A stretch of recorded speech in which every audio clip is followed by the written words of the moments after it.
एक नाटक के जरिए ये बताना चाहते हैं कि एक मानव के क्या अधिकार होता है।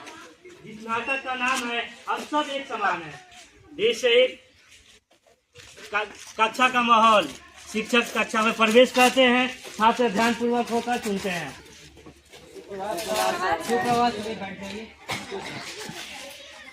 बच्चों, आज हम लोग एक बहुत ही महत्वपूर्ण विषय पर चर्चा करेंगे, मानवाधिकार। क्या आप में से किसी को पता है कि मानवाधिकार क्या होते हैं? जी हाँ सर, मानवाधिकार वह अधिकार है जो हर इंसान को बिना किसी भेदभाव के मिलते हैं। बिल्कुल सही बिट्टू, बैठ जाओ। मानवाधिकार वो मूलभूत अधिकार है जो हमें इंसान होने के नाते मिलते हैं, जैसे कि जीने का अधिकार, आज़ादी का अधिकार और समानता का अधिकार। हाँ बोलो सर, क्या इन अधिकारों से समाज में सुधार हो सकता है? बैठ जाओ। हाँ बिल्कुल, अगर सभी को उनके अधिकार मिले तो समाज में समानता और शांति का माहौल बन सकता है। तो एक छोटा सा नाटक करते हैं जिससे सभी को अच्छे से समझ में आए। दृश्य 2, नाटक के रूप में मानव अधिकारों का प्रदर्शन।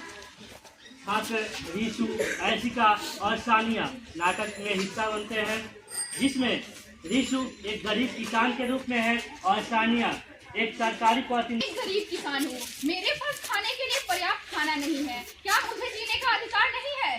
जीने का अधिकार हर इंसान को है। अब से तुम्हें सरकारी नौकरी का लाभ मिलेगा, जिससे तुम्हारा जीवन स्तर सुधरेगा। जैसे कि अभी कोई गरीब हो या अमीर, सबको अपना जीवन जीने का अधिकार है, क्योंकि हमारे भारतीय संविधान के अनुच्छेद 21 सबको अपने जीवन और स्वतंत्रता की सुरक्षा प्रदान करता है। अब इसके आगे के दृश्य में बच्ची के रूप में है और सानिया एक शिक्षा अधिकारी के रूप में है। मैं स्कूल में पढ़ाई करना चाहती हूँ, लेकिन मेरे माता पिता कहते हैं कि लड़कियों को पढ़ने की जरूरत नहीं है। शिक्षा का अधिकार हर बच्चों को है। तुम स्कूल आ सकती हो, हम तुम्हारे माता पिता को इसके महत्व के बारे में बताएंगे। देखा कि किसी भी बच्ची को उसके माता पिता या कोई भी व्यक्ति पढ़ने के लिए नहीं रोक सकता है, क्योंकि हमारे भारतीय संविधान के अनुच्छेद 14 सबको समानता का अधिकार प्रदान करता है। अब इसके आगे के दृश्य को देखते हैं। ऐशिका एक सामाजिक कार्यकर्ता के रूप में है। मेरे साथ हमेशा भेदभाव होता है क्योंकि मैं एक दलित हूँ। मानव अधिकार हमें समानता का अधिकार देते हैं। अब से तुम्हारे साथ कोई भेदभाव नहीं होगा। अभी आप सभी ने देखा कि किसी भी दलित वर्ग के व्यक्ति के साथ हम भेदभाव नहीं कर सकते हैं, क्योंकि हमारे भारतीय संविधान के अनुच्छेद 17 सबको भेदभाव के विरुद्ध अधिकार प्रदान करता है। दृश्य 3, कक्षा में वापसी। तो बच्चों, क्या आपने समझा कि मानवाधिकार कितने जरूरी होते हैं?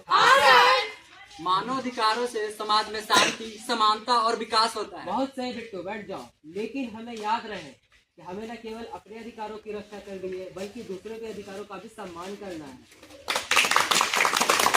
समाज में सुधार और सभी व्यक्तियों के लिए समान अवसर लाने में कैसे मदद करता है। धन्यवाद।